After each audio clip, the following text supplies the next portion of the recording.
Τι είναι ο σακχαρώδης διαβήτης? Για να δούμε τι είναι και πώς λειτουργεί ο διαβήτης, πρέπει πρώτα να δούμε τι συμβαίνει φυσιολογικά στο σώμα μας. Όταν τρώμε, οι τροφές διασπώνται στο στομάχι και οι υδατάνθρακες, τα σάκχαρα που περιέχουν, απορροφώνται από το έντερο με τη μορφή γλυκόζης. Στη συνέχεια η γλυκόζη, που είναι το καύσιμο του οργανισμού, μεταφέρεται με την κυκλοφορία του αίματος σε κάθε γωνιά του σώματος για να μπει μέσα σε κάθε κύτταρο και να του δώσει ενέργεια. Ακόμα και όταν δεν τρώμε, επειδή η γλυκόζη μας είναι απολύτως απαραίτητη, την παραγωγή της και την απελευθέρωσή της στην κυκλοφορία του αίματος αναλαμβάνει ένα άλλο όργανο, το ύπαρ, το σηκώτη. Όταν η γλυκόζη φτάσει στον προορισμό της για να μπει μέσα στα κύτταρα και να καεί δίνοντάς τους ενέργεια, χρειάζεται μια άλλη ουσία, μια ορμόνη που παράγεται από το πάγκρεας, την ινσουλίνη. Η ινσουλίνη μεταφέρεται και αυτή με την κυκλοφορία σε όλο το σώμα και λειτουργεί σαν ένα κλειδί για να ανοίξει τις πόρτες των κυττάρων και να μπορέσει η γλυκόζη να μπει μέσα.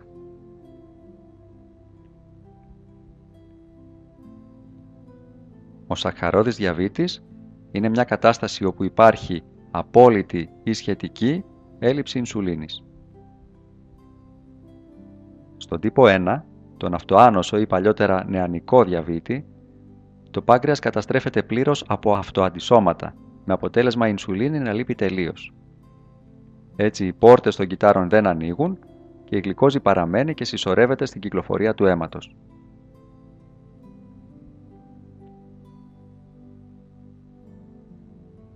Στον τύπο 2, το συχνότερο τύπο που εμφανίζεται στους ενήλικες, ενώ παράγεται η ινσουλίνη, δεν είναι αρκετή για να καλύψει τις ανάγκες του οργανισμού. Αυτό συμβαίνει κυρίως λόγω αντίστασης των κυττάρων στη δράση της. Και η κυριότερη αιτία αντίστασης στην ινσουλίνη είναι η παχυσαρκία. Φανταστείτε λοιπόν ότι όταν το σώμα έχει αυξημένο λίπος, οι κλειδαριές των κυττάρων είναι ελαττωματικές. Έτσι η ινσουλίνη δεν μπορεί να τις ανοίξει εύκολα και η γλυκόζη πάλι συσσωρεύεται στο αίμα.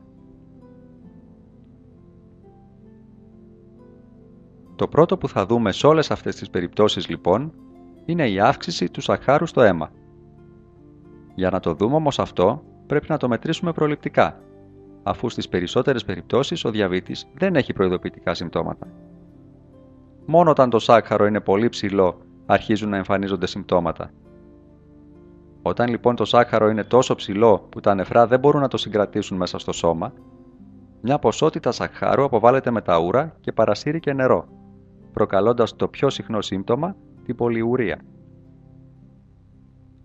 Χάνοντας νερό αφυδατωνόμαστε, με αποτέλεσμα να νιώθουμε ξερό το στόμα μας και να διψάμε.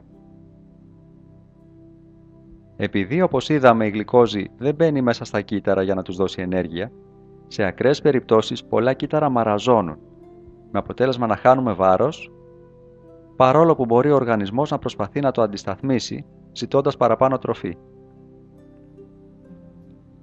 Άλλα συμπτώματα που μπορεί να παρουσιαστούν είναι εύκολη κούραση από έλλειψη ενέργειας, θολή όραση από συσσόρευση γλυκόζης στο φακό του ματιού, φαγούρα και μικητιάσεις στα γεννητικά όργανα και άλλα. Όταν ο διαβήτης παραμένει αδιάγνωστος ή αρρύθμιστος για πολύ καιρό, μπορεί να εμφανιστούν διάφορες επιπλοκές από την καταστροφή κυρίως των αρτηριών και των νεύρων.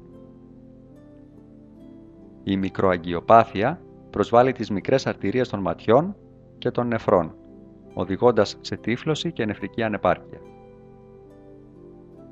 Η μακροαγγιοπάθεια προσβάλλει όλες τις μεγάλες αρτηρίες του σώματος, με κυριότερες τις στεφανιαίες αρτηρίες, προκαλώντας εμφράγματα, και τις καροτίδες, προκαλώντας εγκεφαλικά. Συνδυασμός μακροαγγιοπάθειας και περιφερικής νευροπάθειας μπορεί να προκαλεί στιτική δυσλειτουργία, διαβητικό πόδι με σοβαρές πληγές που δεν κλείνουν ή ακόμα και γάγκρενα και διάφορες άλλες καταστάσεις. Ο διαβήτης λοιπόν είναι μια σοβαρή και ύπουλη νόσος, που μπορεί να μην έχει προειδοποιητικά συμπτώματα για πολλά χρόνια. Οι προληπτικές εξετάσεις για την έγκαιρη διάγνωση και η σωστή ρύθμιση και αντιμετώπιση του μπορούν να μας γλιτώσουν από πολλά προβλήματα και να μας εξασφαλίσουν μια πλήρη και απόλυτα φυσιολογική ζωή.